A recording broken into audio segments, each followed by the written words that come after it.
করাচি বন্দর থেকে কন্টেইনারে পণ্য নিয়ে দ্বিতীয়বারের মতো চট্টগ্রাম বন্দরে পাকিস্তানের জাহাজ। এ দফায় পাকিস্তান থেকে সবচেয়ে বেশি এসেছে পরিশোধিত চিনি ও খনিজ পদার্থ ডলোমাইট। মোট ২৮৫ কন্টেইনারে ১,৪৮,২০০ ব্যাগ চিনি আনা হয়। চিনির পরিমাণ প্রায় ৭,৫০০ টন। এছাড়া আনা হয় পোশাক শিল্পের কাঁচামাল।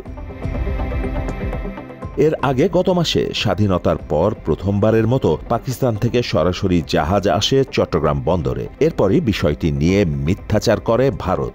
দেশটির গণমাধ্যমে দাবি করা হয় পাকিস্তান থেকে অস্ত্র সরবরাহ করা হচ্ছে। কারণ এই জাহাজটি নোঙর করার পর থেকে অদ্ভুত একটা গোপনীয়তা মেনটেন করা হচ্ছে।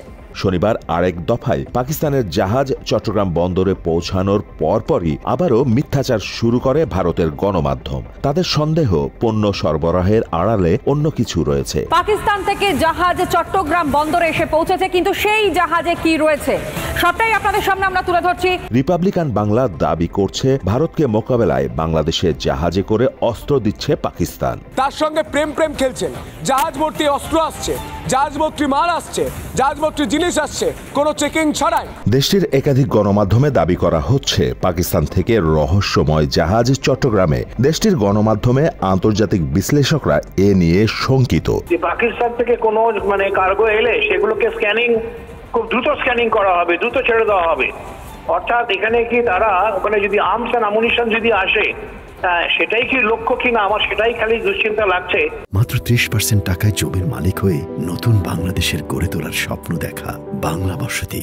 দেশটির গণমাধ্যম আজতক বাংলায় বলা হয় বাংলাদেশকে সিরিয়া বানানোর চেষ্টা করছে পাকিস্তান। বর্তমানে বাংলাদেশকে সিরিয়া বানানোর চক্রান্ত চলছে।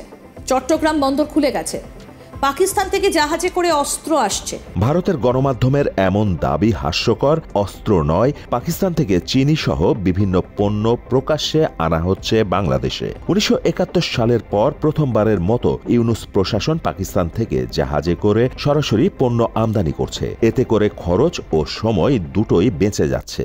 ব্যবসা বাণিজ্য উন্নত হইব, আমাদের দেশ উন্নত হইব, এটা আনন্দের সময়। আমার কাছে মনে হয় পাকিস্তানের সাথে এই ব্যবসায়িক যে সম্পর্কটা তৈরি হচ্ছে, এটা আমাদের জন্য ভালো, কোনো খারাপ দিক বয়ে আনবে না। দুই দেশের সাথে বন্ধুত্ব সম্পর্ক হলে আমাদের অর্থনৈতিক যে একটা বড় শক্তি হয়ে দাঁড়াবে ইনশাআল্লাহ, আশা করি। আর এ বিষয়টি মেনে নিতে পারছে না ভারত।